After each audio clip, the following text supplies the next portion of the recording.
기도하시겠습니다. 하나님 아버지, 오늘도 하나님의 은혜 가운데 첫 시간 주님 존전에 나왔습니다. 하나님께서 이 시간도 우리에게 임재하여 주시고 은혜 더하여 주시옵시고 이 시간도 온전한 예배를 하나님 앞에 올려드릴 수 있게 하여 주시옵소서. 우리의 심령 가운데 주님이 좌정하시고 우리의 삶을 온전히 통치하심으로 말미암아 우리를 통하여 하나님의 뜻이 이루어지고 하나님의 나라가 이루어지는 역사가 있게 하여 주시옵시며 우리를 통하여 이 땅의 어둠의 영들, 악한 영들이 진멸되고 소멸되어지는 역사를 허락하여 주시옵시고 이 땅에 다시 한 번 더 부흥의 역사를 허락하여 주시옵소서. 오늘도 우리 모든 성도들을 하나님께서 일일이 신방하여 주시기를 원합니다. 또한 하나님께서 우리 교회에 붙이기를 원하시는 모든 심령들을 오늘도 더욱더 강권하심으로 인하여 교회가 채워지는 역사가 있게 하여 주시옵소서. 무익한 종이 또다시 말씀 앞에 섰사오니 이 말씀의 은혜를 더하여 주시고 온전한 말씀이 선포되어지며 말씀을 통하여 우리가 새로워지는 역사가 있게 하여 주시옵소서. 감사드리오며 예수 그리스도 이름으로 기도드리옵나이다. 아멘. 할렐루야. 오늘도 하나님의 은혜가 우리 모두에게 가득하시기를 주님의 이름으로 축복합니다. 어제 말씀은 이제 한 부자 청년이 이제 어떻게 하여야 구원을 얻겠습니까? 라고 물었을 때에 예수님께서 네 모든 소유를 팔아 가난한 자들에게 나누어 주고 너는 나를 쫓으라 하고 이렇게 말씀하셨습니다. 그랬을 때에 예수님께서는 그랬을 때에 부자 청년은 근심하며 돌아갔습니다. 그리고 그 제자들에게 예수님께서 말씀하시기를 부자가 천국에 가는 것이 낙타가 바늘길을 통과하는 것과 같이 어렵다. 그보다 더 어렵다. 이렇게 말씀하셨습니다. 그러니까 제자들은 그러면 누가 과연 천국에 갈 수 있겠습니까? 라면서 근심하고 놀라며 예수님께 여쭈었습니다. 그랬더니 예수님께서는 사람으로는 할 수 없으되 하나님께서는 하실 수 있느니라. 그러니까 우리가 구원받을 수 있는 길은 전혀 없지만 하나님께서 예수 그리스도를 우리에게 주심으로 말미암아 예수 그리스도 십자가 죽으심의 그 대속의 공로로 우리가 구속 곧 죄사함을 얻게 되었고 천국을 가게 되었습니다. 부자도 못 가는 세상 사람들이 옳다고 여기는 그런 사람도 못 가는 천국을 하나님께서 자기의 독생자 예수 그리스도를 십자가에 못 박아 죽게 하심으로 인하여 우리도 다 갈 수 있게 길을 열어 놓으신 것이죠. 그리고 예수님께서 우리에게 주시는 말씀이 먼저 된 자로서 나중되고 나중된 자로서 먼저 될 자가 많을 것이라고 말씀하셨습니다. 이 말씀을 듣고 이 제자들이 이제 놀라며 두려워하는데 이에 다시 12 제자를 데리시고 자기가 당할 일을 말씀하여 이르시되 예수님이 당할 일이 무엇입니까? 예수님이 이 십자가를 지고 죽으실 것에 대한 말씀입니다. 33절 말씀을 보면 보라 우리가 예루살렘에 올라가노니 인자가 대제사장들과 서기관들에게 넘겨지매 그들이 죽이기로 결의하고 이방인들에게 넘겨주겠고 그들은 능욕하며 침뱉으며 채찍질하고 죽일 것이나 그는 3일 만에 살아나리라. 이 말씀을 예수님께서는 하셨습니다. 비참한 죽음, 고통스러운 죽음, 수치스러운 죽음을 예수님께서 제자들에게 가르치셨는데 그 이야기를 듣고 제자들의 반응이 이상합니다. 세베대의 아들 야고보와 요한이 주께 나와 여짜오되 선생님이여 무엇이든지 우리가 구하는 바를 우리에게 하여 주시기를 원하옵나이다. 이렇게 예수님께 이제 좌청룡 우백호 예수님의 왼쪽과 오른쪽 편에 가장 가까이에서 예수님을 섬기는 자가 되게 해 주십시오라고 이렇게 예수님께 청을 합니다. 문고리 권력이라는 게 있지 않습니까? 그 통치자와 가장 가까이에 있는 사람은 직위와 상관없이 막강한 권력을 가지게 된다는 의미에서 문고리 권력이다 라고 이렇게 이야기를 합니다. 그런데 여기에서는 가장 가까운 자라는 말로 이렇게 이야기하고 있는 것이죠. 직분이 어떻게 되든지 간에 예수님의 가장 가까이에 있기만 하면 그러면 예수님을 뒤를 이어서 2번, 3번 권력자가 된다. 그렇게 생각을 하는 것입니다. 바로 앞에 예수님께서 말씀하신 것은 예수님의 고난과 십자가의 죽으심과 부활하심에 대한 이야기를 하고 있는데, 지금 이 제자들은 권력의 서열에 대한 이야기를 하고 있는 것이죠. 왜 이런 이야기를 하고 있겠습니까? 예수님이 하신 말씀을 이해하지 못하고 있기 때문입니다.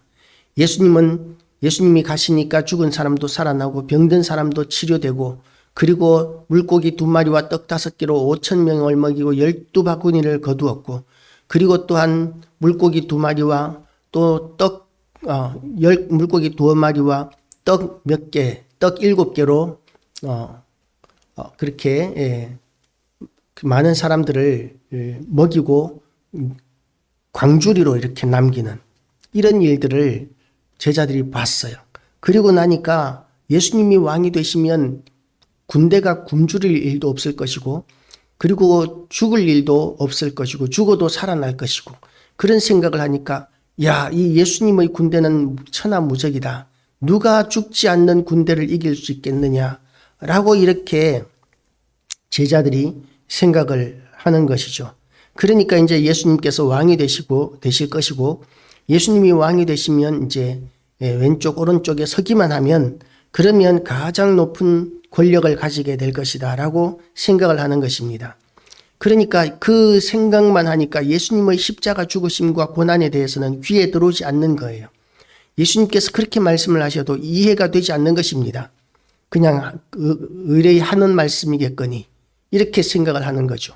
우리도 이렇게 대화를 하다가 보면 대화가 되지 않는 경우들이 있습니다. 어떤 경우에 대화가 되지 않느냐 하면 내 머릿속에 마음속에 어떤 생각이 꽉 차 있으면 그러면 그 이야기가 상대방의 이야기가 있는 그대로 전달되어지는 것이 아니라 왜곡되고 곡해되어서 우리에게 전달되어지는 것이죠. 그래서 이해하지 못하거나 또는 전혀 다르게 해석해버리는 경우들을 우리는 가끔씩 경험을 합니다.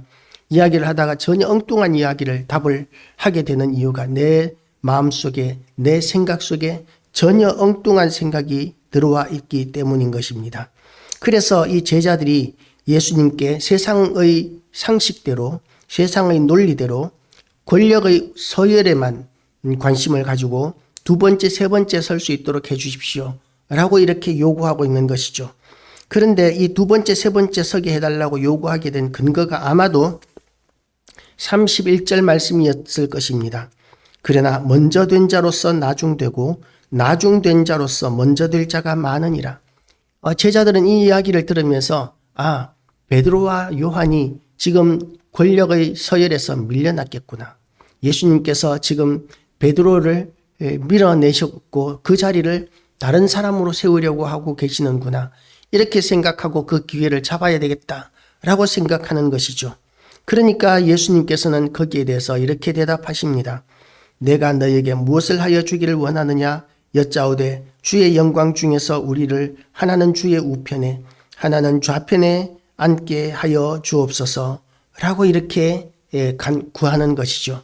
세상의 권력 서열 가운데 이렇게 두 번째, 세 번째 서게 되기를 원합니다 라고 이렇게 이야기합니다. 그랬더니 예수님께서 뭐라고 말씀하시느냐 하면 너희는 너희가 구하는 것을 알지 못하는도다. 내가 마시는 잔을 너희가 마실 수 있으며 내가 받는 세례를 너희가 받을 수 있느냐 라고 이렇게 말씀하셨는데 그들은 당연히 할 수 있나이다 라고 이렇게 이야기합니다. 왜 그렇게 당연히 금방 쉽게 이렇게 할 수 있다고 이야기합니까? 예수님께서 마실 잔이 어떤 것인지 그리고 어떤 세례를 이야기하는 것인지 제자들이 전혀 이해하지 못하고 있기 때문입니다. 예수님이 십자가에 못 박혀 죽으시는 것과 같이 너희도 그렇게 십자가에 못 박히고 고난당하고 죽임을 당하는 것까지 받아들일 수 있느냐라는 그런 질문이었는데 제자들은 예수님의 그 질문에 대하여 이제 즉위식 그런 쪽으로 생각을 했던 것 같습니다. 그러니까 할 수 있습니다 라고 이렇게 이야기하는 것이죠. 그러니까 예수님께서 너희는 내가 마시는 잔을 마시면 내가 받는 세례를 받으려니와 정말 이 나중에 예수님께서 십자가에 못 박혀 죽으시고 부활하시고 그 다음에 제자들에게 성령이 임하시고 난 다음에는 제자들이 완전히 바뀌었습니다. 그리고 나서는 예수님께서 가셨던 그 길을 제자들은 따라갑니다. 온전히 이 생명을 다해서 예수님은 지금 이 땅에 안 계신 것 같은데 눈에 보이지 않는데 성령 충만함을 받으니까 사람이 완전히 바뀌고 변하면서 겁나는 것이 없어지게 되고 순교하는 것이 두려워지지 않게 되면서 그들은 예수님이 가신 고난의 길을 주저하지 않고 가고 그리고 순교하기까지도 그들이 다 받아들였던 것이 역사적인 사실입니다.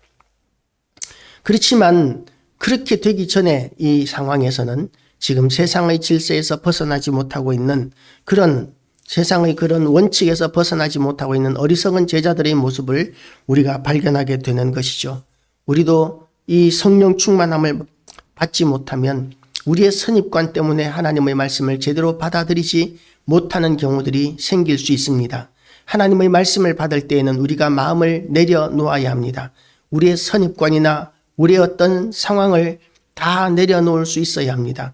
그래야 하나님의 말씀을 제대로 받아들일 수 있고 알아들을 수 있고 또한 깨달을 수 있게 될 것이기 때문입니다. 우리가 하나님의 말씀에 집중하기 위하여 깨닫기 위하여 우리의 것, 세상의 것을 내려놓을 수 있게 되기를 다 축복합니다. 세상의 권력자들은 그들에게 권세를 줍니다. 그 고관들에게 권세를 주고 그 권세를 받은 자들이 권세를 가지고 모든 사람들에게 휘두릅니다. 으뜸이 되어서 대단한 특권들을 누리기도 합니다. 그런데 하나님 나라의 일꾼들, 하나님 나라에서 높은 자들은 어떻게 됩니까? 섬기는 자가 되는 자가 으뜸이 되어야 한다는 것이죠. 44절 말씀에서 너희 중에 누구든지 으뜸이 되고자 하는 자는 모든 사람의 종이 되어야 하리라. 모든 사람의 종이 되는 것을 좋아할 사람이 누가 있겠습니까? 내가 누군데 나를 이렇게 무시하는 거야. 그렇게 이야기하면서 나를 무시하고 멸시하는 사람들을 우리는 얼마든지 볼 수 있습니다. 그렇게 되는 이유가 뭡니까? 그것은 우리 마음 가운데 이 세상의 가치관들이 그대로 들어와 있기 때문입니다. 성경을 볼 때도 하나님의 말씀을 들을 때도 나의 상황과 나의 처지 이것이 먼저 자리를 잡고 세상의 가치관이 먼저 자리를 잡고 있어서 그것 때문에 우리는 하나님의 말씀을 왜곡하고 곡해하기도 합니다.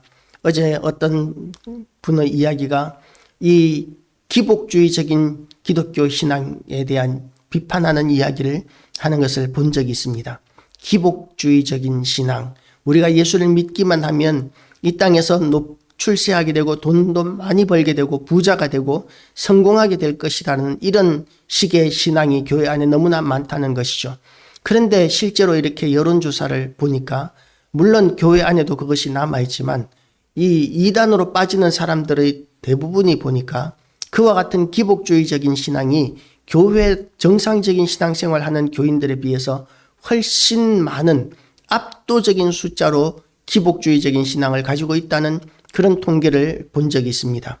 왜 이단으로 빠지게 됩니까? 기복주의적인 신앙을 만족시켜 주는 것 같이 이야기를 하고 있기 때문에 좀 더 돈을 많이 내고 좀 더 잘 섬기면 그러면 그 내가 섬긴 것에 30배, 60배, 100배로 세상에서 받게 될 것이라고 이런 식으로 이단에서 가르치고 유혹하는데 이 인간의 욕망과 결합을 해서 그것을 절대적인 것으로 받아들이니까 이단으로 빠지게 되는 것이죠. 그 유혹에 빠지게 되는 것입니다. 인간의 탐욕, 우리의 소원 이건 내려놓아야 하나님의 말씀을 제대로 이해하고 받아들일 수 있습니다. 정말 우리가 온전한 하나님의 말씀을 깨달아야 주님이 가신 길을 따라갈 수 있고 하나님 나라에서 진정으로 큰 자로 거듭날 수 있게 되는 것입니다. 모든 자들의 종이 되는 것을 서로가 즐겨하는 세상. 그런 세상이 된다면 얼마나 좋은 세상이 되겠습니까? 군림하려는 자가 있는 것이 아니라 모두가 다 서로 낮아지고 섬기려고 하는 그런 세상이 되게 하는 것은 예수 믿는 사람들 말고는 없습니다. 우리가 그런 세상을, 그런 삶을 살고 그런 세상을 만들어갈 때 아버지께서 하나님의 뜻이 하늘에서 이룬 것과 같이 땅에서 이루어지는 하나님의 소원이 이루어지게 되고 우리의 사명이 완수되어질 것입니다. 전도하는 것이나 교회를 섬기는 것이나 교회를 세우는 것이나 무슨 일이든지 또는 직장 생활이나 사회 생활에 있어서도 우리가 무슨 일을 하든지 간에 낮아지고 겸손해지고 그리고 섬기는 자로 우리가 나서게 된다면 세상 사람들이 교회를 바라보는 시선은 달라지게 될 것입니다. 성도들을 바라보는 시선은 달라지게 될 것입니다. 그런데 지금까지는 어땠습니까? 이 요한과 야고보와 같이 높아지고자 했고 더 많이 가지고자 했었기 때문에, 그런 교인들이 많았었기 때문에 교회와 성도의 영광을 잃어버리고 지금은 세상 사람들의 근심거리가 되고 손가락질거리가 되고 있는 이런 상황이 되어버리지 않았습니까? 그래서 우리는 진정으로 우리의 영광을 회복할 수 있는, 예수님께서 말씀하신 그 진정으로 영광을 회복하는 삶으로 우리가 돌아가게 되시기를 주님의 이름으로 축복합니다. 우리는 온전히 거듭나야 합니다. 새로워져야 합니다. 그래서 예수님께서 말씀하시는 진정으로 하나님 나라에서 큰 자로 우리가 거듭나는 것을 우리의 소원이 되고 우리의 기쁨이 되어야 될 것입니다. 모두가 이렇게 거듭나게 되시기를 주님의 이름으로 축복합니다. 기도하시겠습니다. 하나님 아버지, 우리를 불쌍히 여기시고 우리를 도우시고 인도하시는 하나님께 오늘도 찬양과 경배와 영광을 올려드립니다. 참으로 우리의 모든 연약한 심령들을 불쌍히 여겨주시고 우리의 무지몽매함을 주님께서 불쌍히 여겨주셔서 우리가 하나님의 말씀을 제대로 깨닫고 하나님의 선하시고 기뻐하시고 온전하신 뜻을 온전히 깨달아서 그 뜻을 이루어 드릴 수 있도록 하나님 우리를 도우시고 인도하여 주시옵소서. 하나님께서 우리를 이곳 사명의 자리에 두셨사오니 우리가 죽도록 충성하게 하여 주시옵시고 우리가 이 일에 헌신하게 하여 주시옵시고, 하나님 아버지, 우리가 이 일을 통하여 어떻게 교회를 세울지 하나님께서 지혜를 주시고 깨닫게 하여 주셔서 힘있게 교회를 세워나갈 수 있도록 도와 주시옵소서. 온전히 하나님을 찬양하오며 예수 그리스도 이름으로 기도드리옵나이다. 아멘.